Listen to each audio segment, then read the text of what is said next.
Joyeux anniversaire. Joyeux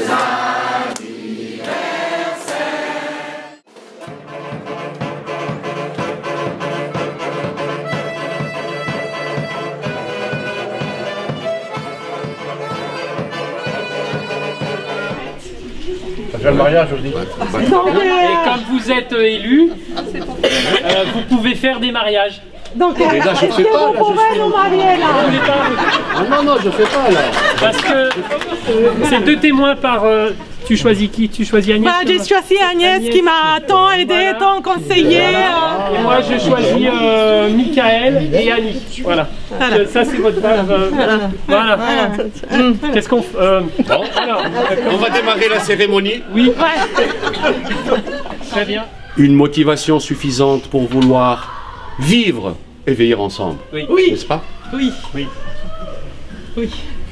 On va passer à l'échange de consentement. Oui. Oui. Eh bien, au nom de la loi, je vous déclare mariés. Voilà. Félicitations. Merci. Merci. Les bagues, Les bagues. Ah, merci.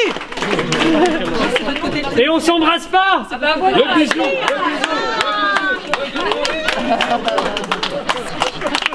Merci. Donc on leur souhaite plein d'enfants, je pense qu'ils sont bien partis pour.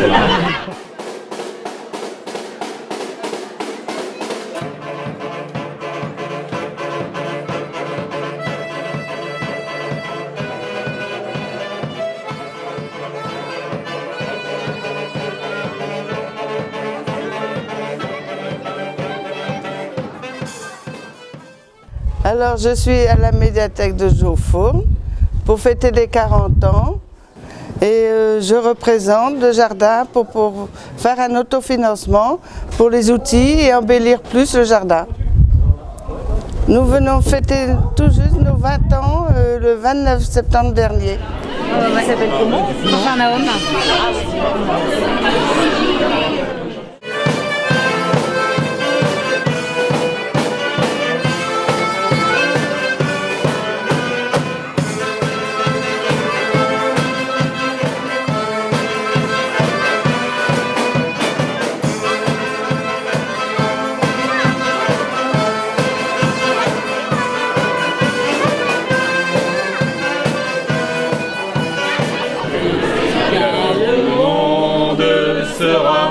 ce que tu le feras, plein d'amour, de justice et de joie. Depuis Narcisse à l'école, Mathieu, on est tous interdits à habiter. On jouait à la pétanque, on jouait à la police, aux voleurs, on construisait des cabanes dans les arbres sur les terrains d'aventure. Ah oui, le terrain d'aventure, on n'a pas fait que construire des cabanes, on a aussi joué au papa et à la maman. Bon, tu n'es pas obligé de raconter toutes les bêtises qu'on a fait. Donc, on a dit qu'on squattait la fête des 40 ans pour faire notre fête de divorce. Alors c'est parti, allez, la fête, c'est parti, bougez pas. Hop. On y va. On va faire la fête, allez, on y va. Allez, c'est la fête.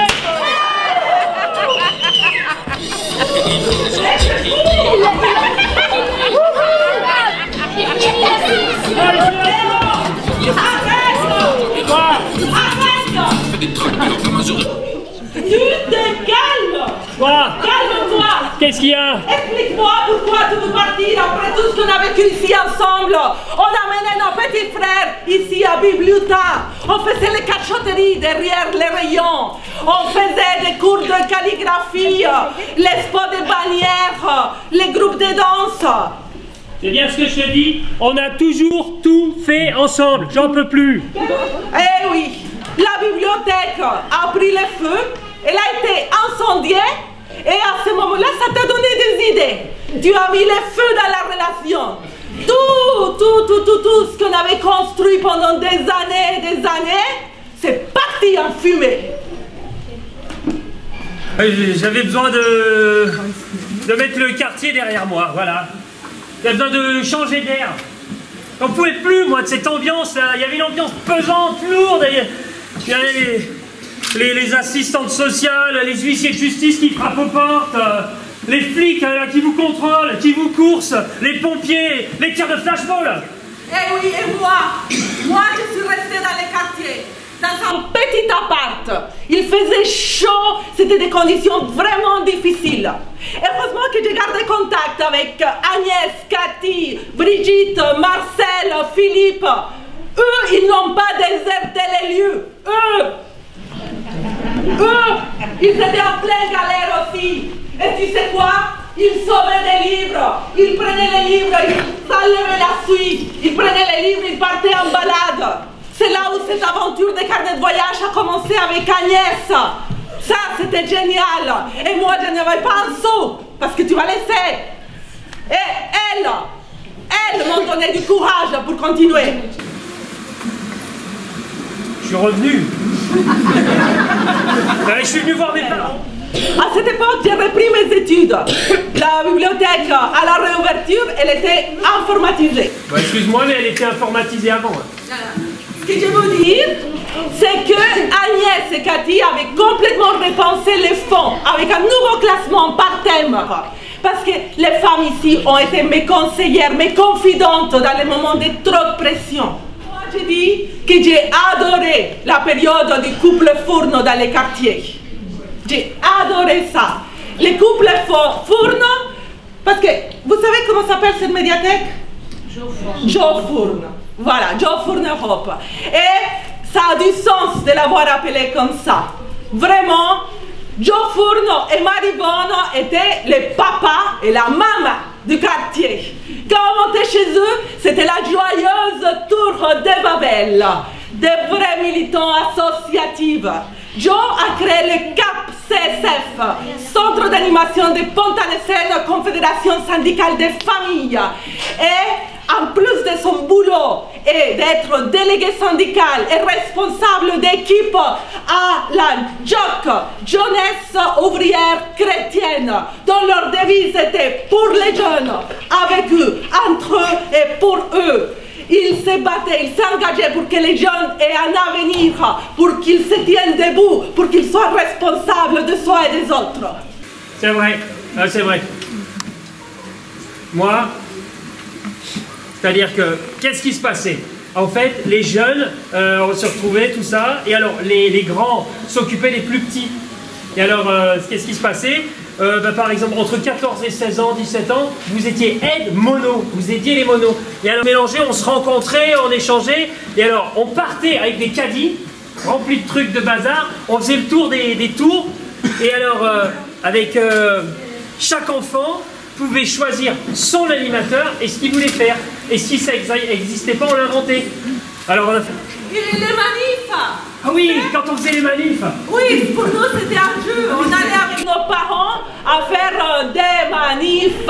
El pueblo unido jamás será vencido. Il nous faut des écoles. Il nous faut des écoles. La poste. Il nous faut la poste. Fort. El pueblo unido. Et Joe et Maribonne Fourne, ils n'avaient peur de rien. Ils interpellaient les élus, ils organisaient les manifs. Et tout ça, à travers de tout ça, ils ont obtenu la construction des écoles. Natier 1, Natier 2, Natier 3, et puis un 10 NAS aussi. Et grâce à eux, quand j'étais gosse, j'ai pu avoir des vacances parce que mes parents n'avaient pas un sou. Et eux, ils nous amenaient à la neige, faire du ski à Paris, à Ploircel, même à l'étranger. Pontanesène et cette médiathèque a toujours été un exemple des réseaux entre tous les acteurs socioculturels. Ils ont fait venir les cirques Morales. Morales. Attention. Et puis nous, on était déguisés, voilà. Ouais. Et alors même à l'école Natier, une année, il y a un instit, pardon, on est arrivé, et donc l'instit, il était, c'était un voileux. Alors, qu'est-ce qu'on a fait? On est allé acheter un voilier, et puis on l'a retapé, avec tous les jeunes du quartier, tout ça, on l'a retapé. Et après, on allait faire des croisières sur la rade. Ouais. D'ailleurs, on devrait rebaptiser cette médiathèque. Je propose qu'on la rebaptise. Vous m'entendez là, les responsables, tout ça, pour qu'elle s'appelle Jo et Maribonne Fourno Europa.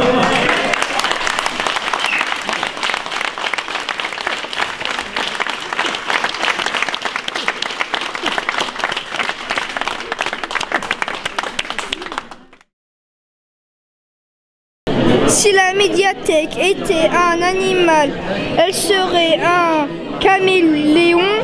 Il faut s'adapter à tout.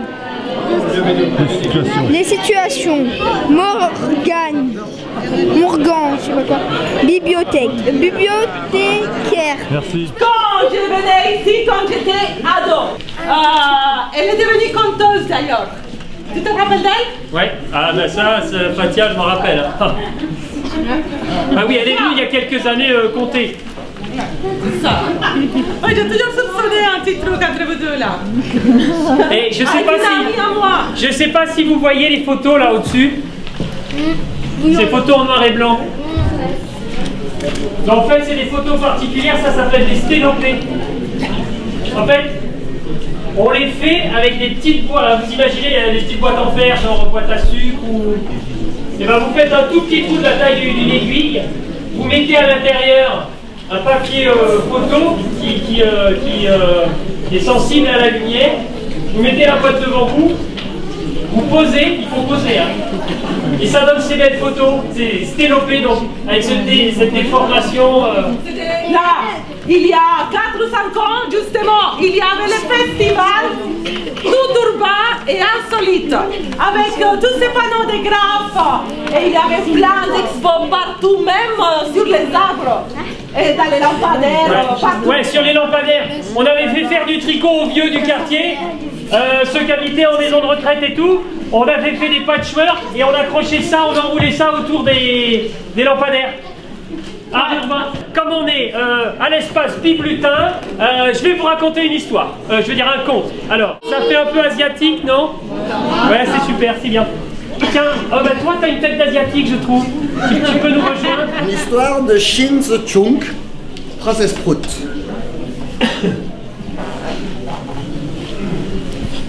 Il était une fois, dans un petit village de Corée, une jeune fille dont tous les villageois admiraient la beauté. Voilà. Très bien. On est dans un conte, hein? Okay. Une jeune fille dont tous les villageois admiraient la beauté. Elle n'avait qu'un seul défaut. Oui. Elle pétait beaucoup. Attends, t'inquiète pas. On va prendre des bruiteurs. Alors, bah tiens, tu vas faire le bruiteur. Voilà, on va en faire un test de bruitage. Je compte jusqu'à 3, vous faites le bruit, quoi. 1, 2, 3. Ça va? Super. Alors, vas-y. Elle ne pouvait rester plus de 3 jours sans lâcher une grande quantité de gaz. Ah, les bruiteurs. Le secret était soigneusement gardé au sein de la famille. Ouais. Un jour, ses parents... Ah, bah, attends, ses parents. Alors, on va trouver ses parents. Voilà, voilà, son père, voilà, et sa mère. Voilà. Un jour, ses parents arrangèrent son mariage avec le fils unique d'une riche famille qui habitait le village voisin. Ah, un fils unique. Un fils unique. Tu vas t'asseoir à côté de la princesse. Voilà, très bien. Et il me faut un papa et une maman du fils unique. Une maman là ici, voilà. Tu vas t'asseoir à côté de ton fils. Ça marche pas, j'ai trouvé l'autre maman.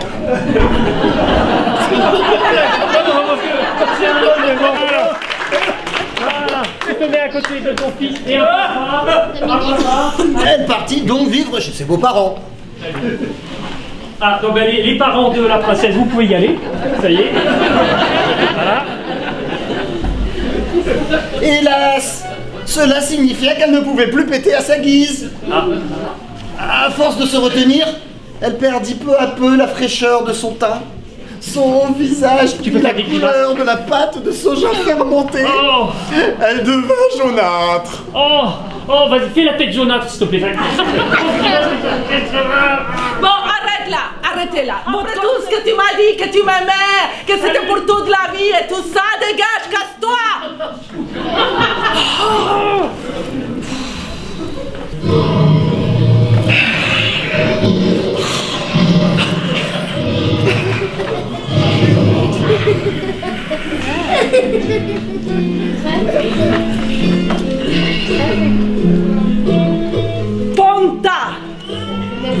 les diminutives affectueux des Pontanezen.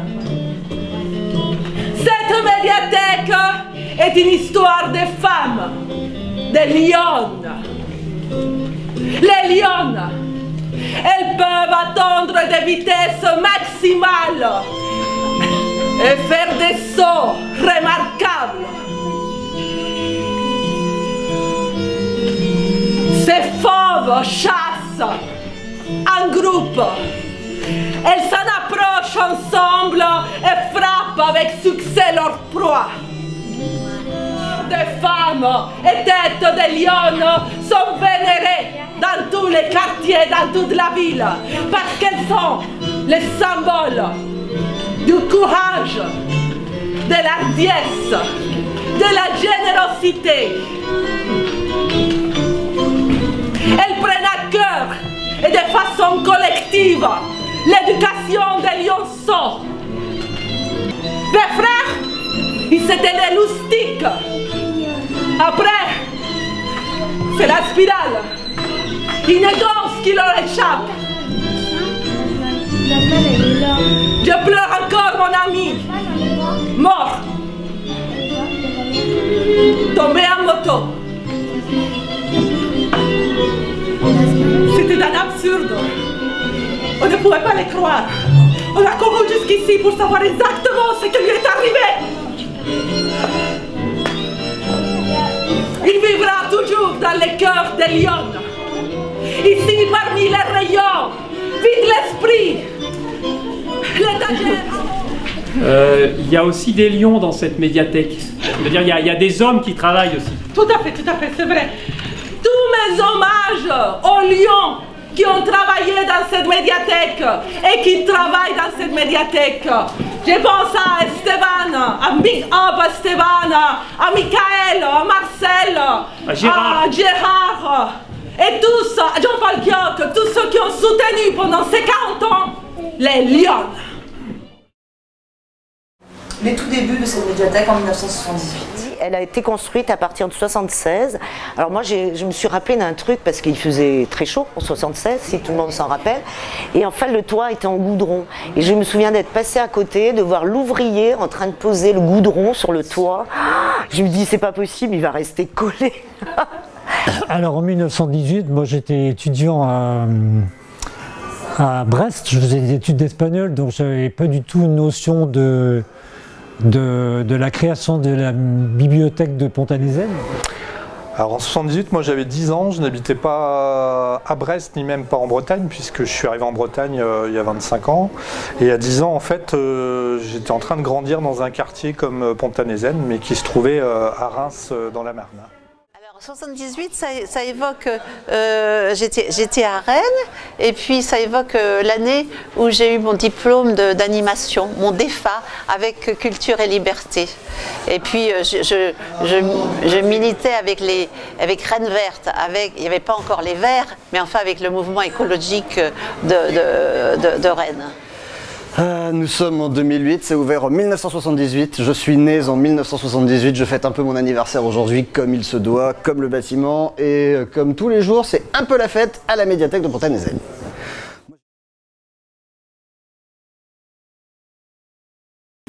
C'est une très bonne ambiance, melting pot je dirais, parce que vraiment des cultures, ça vient de partout, hein. Du Frikini, Portugal, aussi l'Afrique du Nord, beaucoup. Des liens très forts, parce que du coup finalement on se ressemblait un peu tous, parce que du coup de par nos origines. Et puis au-delà de ça, il y avait aussi le fait qu'on était hyper ancrés aussi à Brest, la Bretagne, le pays breton, mine de rien, c'est aussi des racines. Et tu me disais que Pierre Maille allait... Ouais, enfin, il venait régulièrement, mais il est venu quoi. Jean Guéguéniat. Ouais, Jean Guéguéniat qui a été très important sur le quartier. Ouais. Très important sur le quartier, très important pour mon père. On a eu la chance d'avoir un petit mot aussi à la mort de papa sur Jean Guéguéniat. Le curé qui venait, Jean qui venait à la maison. Donc tu vois, c'est aussi les différences, les différentes religions. Les fêtes du quartier. Les fêtes du quartier, ouais. Ça, c'était vraiment un moment qu'on attendait tous. les danses, Les les repas danses turques, partagés. les danses portugaises, les repas partagés, les chanteurs qui venaient, la chaufferie. Ouais, la chaufferie. Les jeunes du quartier qui venaient se mettre en scène. Non, franchement, c'était vraiment une très belle période.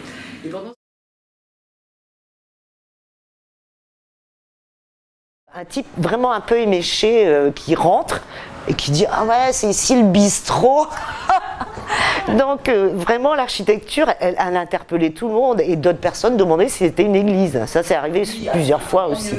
Je m'appelle Gégé, un des anciens relieurs de Pont-à-Désaine. Et justement, ça me rappelle quelque chose. J'étais à mon plan de travail, et puis on tape au carreau.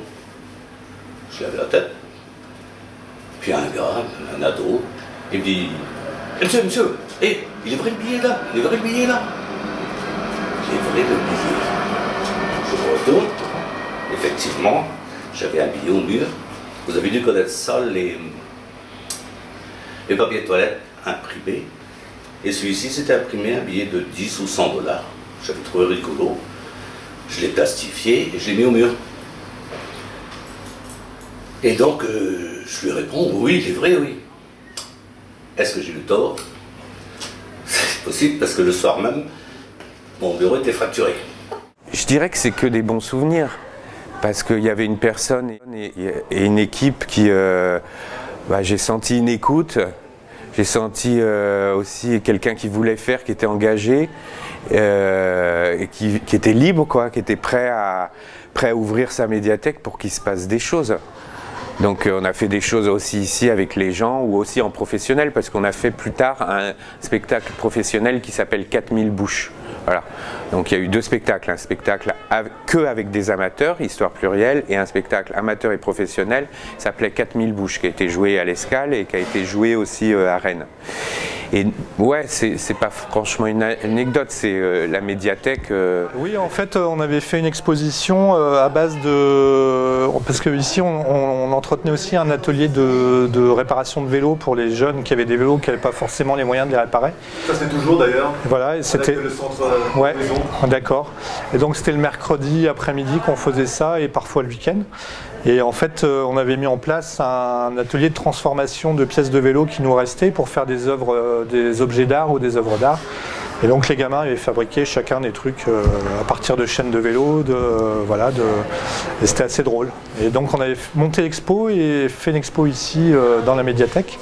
Et il y avait eu un article dans le journal, etc. Et les mômes étaient super fiers et c'était un très bon souvenir. Parce que j'ai eu une anecdote, moi, une des premières fois où je suis venue dans cette médiathèque, eh bien, il y avait une conférence de Dominique Pellegrin sur le jardinage.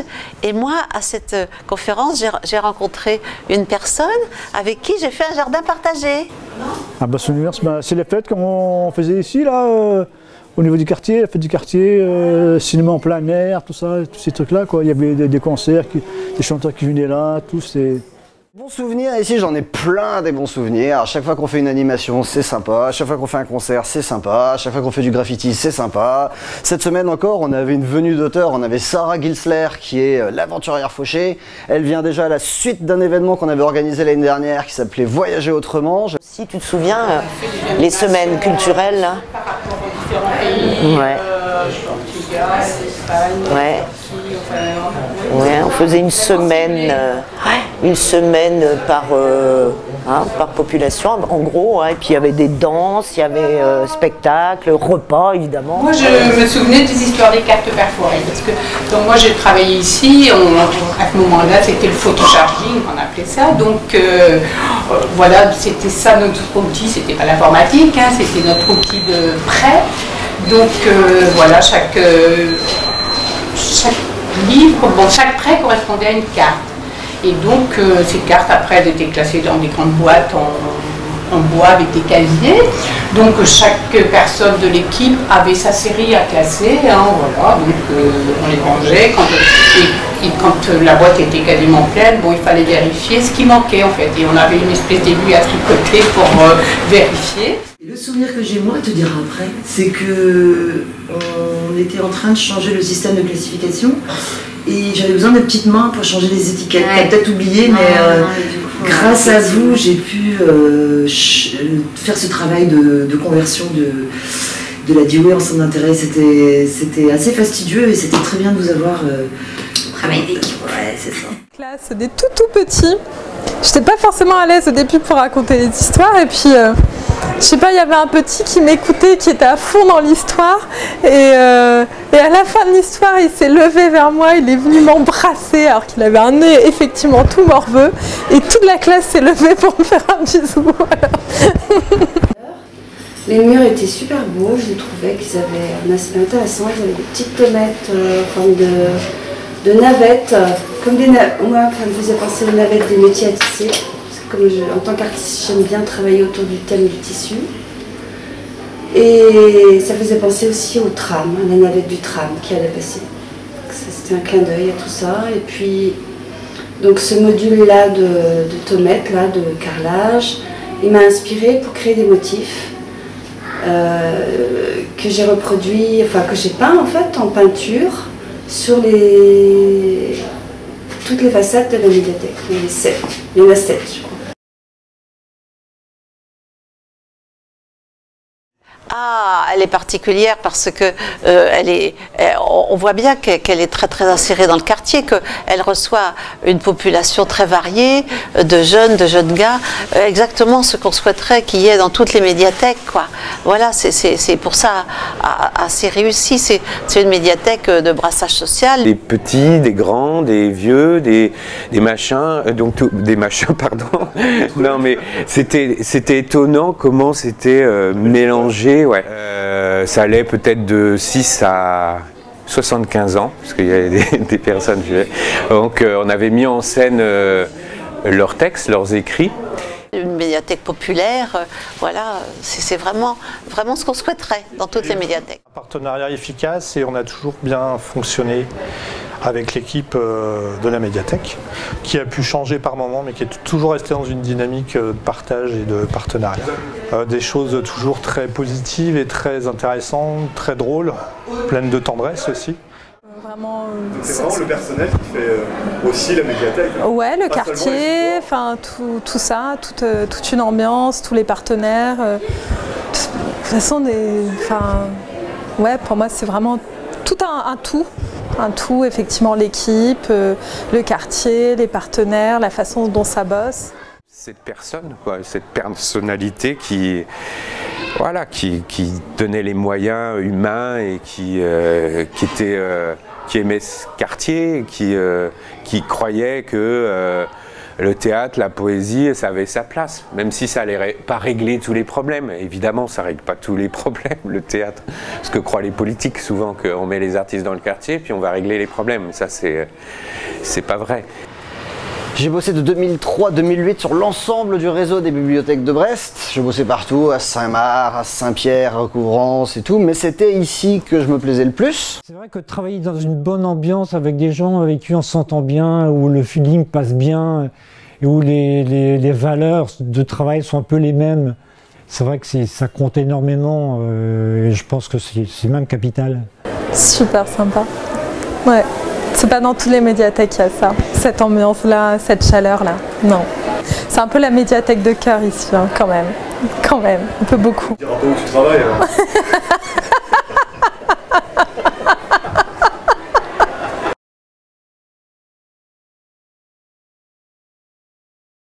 J'espère que ça va continuer, cette bonne ambiance. On sera toujours pareil. Mais bien sûr, aucune ride. Dans 40 ans ? Oh là là, dans 40 ans, mon Dieu, vous imaginez, vous ne me reconnaîtrez même plus. Dans 40 ans, je pense que ce sera un quartier très couru, l'Europe pontanésaine, parce que les gens aimeront plus que maintenant vivre dans ce quartier. Moi, dans 40 ans, je serai plus là. Et la médiathèque, ça sera sans moi.